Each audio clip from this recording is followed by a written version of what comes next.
दोस्तों, welcome back to my channel. Episode 27 की शुरुआत में जियान बिग जब रिसेप्शन पर बिल पे करने के लिए जाती है तो उसको मालूम होता है कि शेंगेन ने पहले ही मना किया हुआ है कि बिल सिर्फ वो पे करेगा। ये सुनने के बाद जियान बिग टेबल पर आकर वापस बैठ जाती है और फिर ये लोग मिलकर अपने प्रोजेक्ट को डिस्कस करने लगते हैं। जियान चंग और हाओ जुनजी अंकल के साथ इसी रेस्टोरेंट के बाहर जियान बिग का वेट कर रहे होते हैं। जैसे ही ये सब लोग रेस्टोरेंट से बाहर निकलते हैं तो शेंगेन जियान बिग से कहता है कि क्यों ना मैं आपको घर पर छोड़ दूं। तो जियान बिग कहती है कि तुम भूल रहे हो कि मैं यहाँ पर अपनी कार में आई हूँ। तो शेंगेन कहते कि ठीक है, फिर आप मुझे घर पर छोड़ दें। ये दोनों जा ही रहे होते हैं कि जियान चंग अपनी बहन को आवाज देती है कि क्या तुम भूल गई हो कि आज हमने मिस्टर फांग के साथ डिनर करना है। जियान बिग शेंगेन से कहती कि मैं भूल गई थी कि मुझे अपनी बहन के कॉलेज टीचर को डिनर पर लेकर जाना है, इसीलिए मैं तुम्हें अब ड्रॉप नहीं कर सकती हूँ। शेंगेन कहते कि कोई बात नहीं, आप इनके साथ चली जाएं। जियान बिग जब इनके पास जाती है तो जियान बिग कहती कि जल्दी से गाड़ी में बैठ जाओ क्योंकि मैंने एक बहुत अच्छे रेस्टोरेंट में रिजर्वेशन करवाई हुई है। जियान बिग कहती है कि तुम्हें किसने कहा था कि मैं फ्री हूँ, मुझे अभी काम पर जाना है। और ये मिस्टर फांग से कहती है कि मैं आपको इस डिनर में ज्वाइन नहीं कर पाऊंगी, इसीलिए आप इन दोनों के साथ डिनर पे जा सकते हैं। ये कहकर जियान बिग यहाँ से चली जाती है। अब अगली सुबह सोंगचन शेंगेन को एक पुरानी फैक्ट्री में ले आता है। ये जगह बिल्कुल वैसी ही होती है जैसी इनको अपने शूट के लिए चाहिए होती है। ये देखकर तो शेंगेन बहुत ही खुश हो जाता है। फिर ये दोनों यहाँ से फालतू सामान उठाने लगते हैं। दूसरी तरफ पेन अब उसी कैमरा रेंटल की शॉप पर जाती है। यहाँ का ऑनर बिल्कुल भी मान नहीं रहा होता कि वो कम प्राइस में इनको कैमरा रेंट पर देगा, लेकिन पेन इसको ये कहकर मना देती है कि हमने अभी बिजनेस स्टार्ट किया है और जो हमारे आइंदा प्रोजेक्ट्स आएंगे उसमें भी हम आपसे ही इक्विपमेंट्स रेंट पर लेंगे। मिस लू ने भी अब शेंगेन की मदद की होती है। वो शेंगेन को कंपनी के वेयर हाउस में ले आती जहाँ पर इन्होंने कंपनी का वेस्ट मटेरियल रखा होता है। शेंगेन को यहाँ से जो चाहिए होता है ये उठा लेता है। फिर थोड़ी देर बाद पेन भी इसी साइट पर आ जाती है जहाँ पर ये दोनों बैठकर लंच कर रहे होते हैं। पेन इनको बताती है कि मुझे फाइनली इक्विपमेंट्स रेंट पर मिल गए हैं, जिस पर ये दोनों इसको थम्स अप देते हैं। शेंगेन इन दोनों से कहता है कि हमें जल्दी से अपना लंच कंप्लीट करके अपना काम कंप्लीट करना होगा। इसके बाद रात में शेंगेन जियान बिग के घर पर जाता है तो जियान बिग इससे बहुत सारे सवाल करती है प्रोजेक्ट से रिलेटेड। तो शेंगेन कहता है कि मैं तुम्हें अभी उस साइट पर लेकर जाना चाहता हूँ। जबकि पेन और सोंगचन बस के थ्रू घर जा रहे होते हैं। पेन तो काम करके इतना थक गई होती है कि ये बस में ही सो जाती है। अब शेंगेन जियान बिग को इस साइट पर ले आता है। ये जियान बिग से कहता है कि तुम मेरा यहीं पर वेट करो, मैं अभी आता हूँ। जियान बिग इसको कह भी रही होती है कि कहीं पर भी ना जाओ क्योंकि इसे यहाँ पर डर लग रहा होता है। जब कुछ देर तक शेंगेन नहीं आता तो जियान बिग चिल्लाने लगती है कि शेंगेन ये कोई मजाक नहीं है कि तुम मुझे यहाँ पर अकेला छोड़कर चले गए हो, जल्दी से यहाँ पर आओ। इतने में यहाँ पर लाइट्स ऑन हो जाती हैं और साथ ही शेंगेन भी आ जाता है। शेंगेन जियान बिग से कहने लगता है कि मैंने इतनी अच्छी साइट ढूंढी है,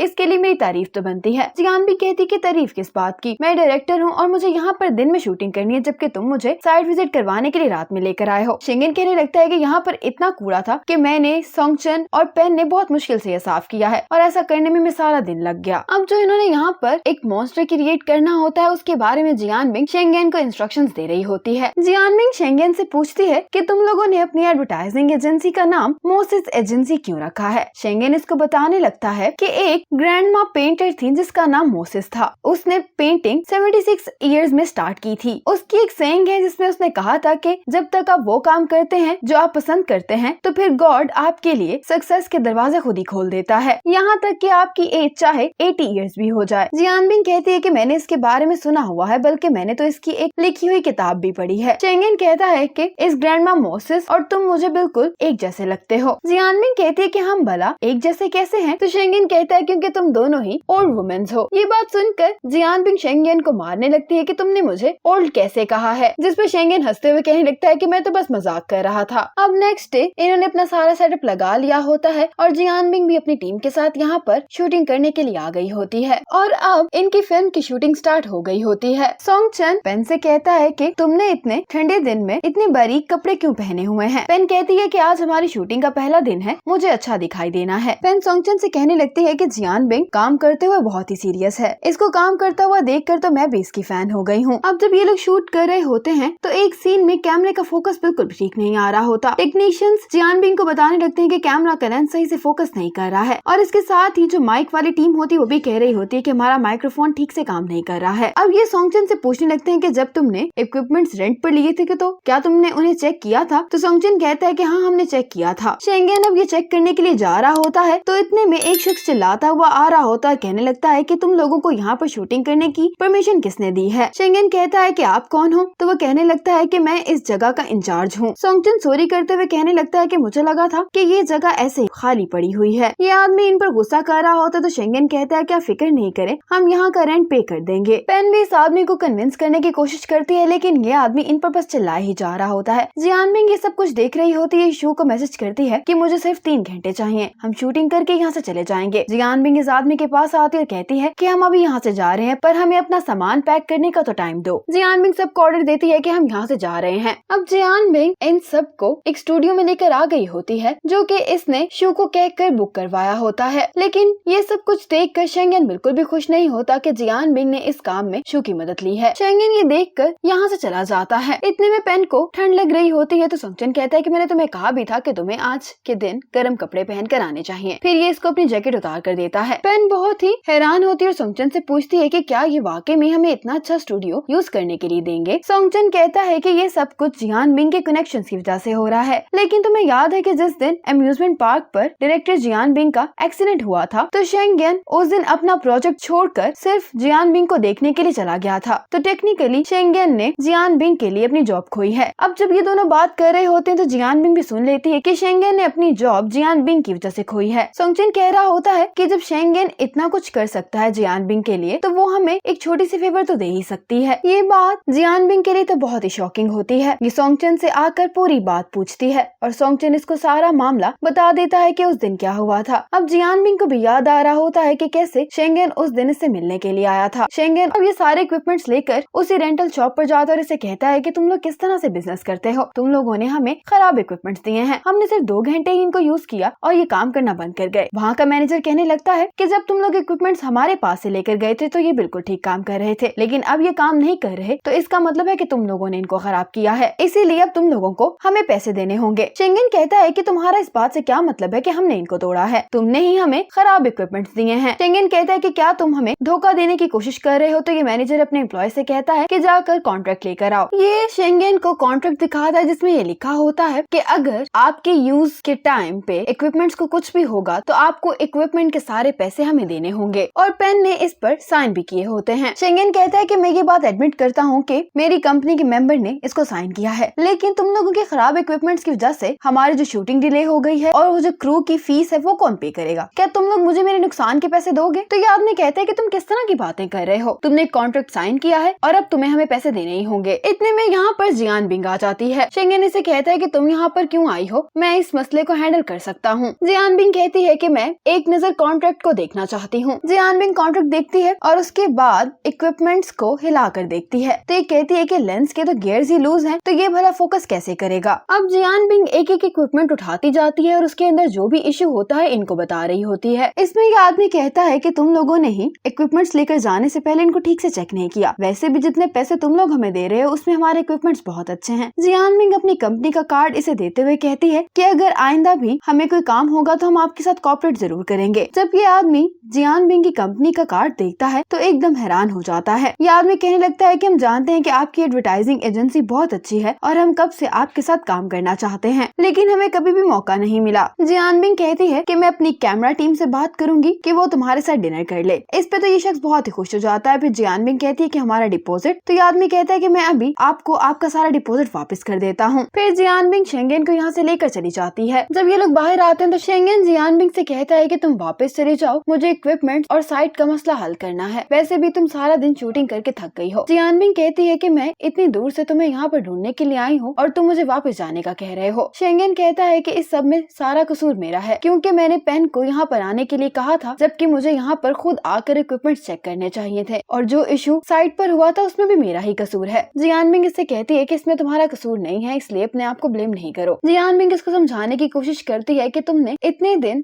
उस साइट पर काम किया लेकिन वहाँ पर चेक करने के लिए कोई भी नहीं आया, लेकिन जब हमने शूटिंग स्टार्ट की तो हमारा काम खराब हो गया। अगर मुझे पता होता कि तुम इक्विपमेंट्स के लिए इतनी मुश्किल से गुजर रहे हो तो मैं पहले ही तुम्हारी मदद कर देती। अब मेरे साथ वापस आ जाओ, मैं बाकी सब कुछ संभाल लूंगी। शेंगेन कहता है कि मैं नहीं चाहता कि तुम मेरे लिए बाकी सब चीजों को हैंडल करो। जियानमिंग कहती है कि जब तुमने मेरे रिसोर्सेज यूज ही नहीं करने थे तो फिर तुमने मुझे इनवाइट ही क्यों किया अपने प्रोजेक्ट में? शेंगेन कहता है कि तुम डायरेक्टर हो। जियानमिंग कहती है डायरेक्टर ही पूरे क्रू की इंचार्ज होती है, अगर मैं अपने क्रू की इंचार्ज हूँ तो फिर फिर भला मैं क्यों नहीं कोई कंट्रीब्यूशन कर सकती इसमें। जियानमिंग शेंगेन से कहती है कि उस दिन तुमने मुझे कहा था ना कि शू अब मेरा बेस्ट पार्टनर नहीं रहा और मुझे तुम्हें कंसीडर करना चाहिए। तुम्हारे जाने के बाद मैंने इस बारे में सोचा, तुम्हारे डिजाइन बहुत ही क्रिएटिव हैं। तुम्हारा काम क्रिएटिव डिजाइन्स बनाना है और मेरा काम उस फिल्म को शूट करना है। और तुम्हें पता है कि बेस्ट कॉर्पोरेशन उसी को कहते हैं जिसमें पूरी टीम अपना कंट्रीब्यूशन देती है, जो भी वो कर सकते हैं। जियानबिंग इसको कहती है कि अपनी वीकनेसेस को तुम्हें मेरी स्ट्रेंथ के साथ कंपेयर नहीं करना चाहिए। शेंगेन कहता है कि मेरी तो स्ट्रेंथ भी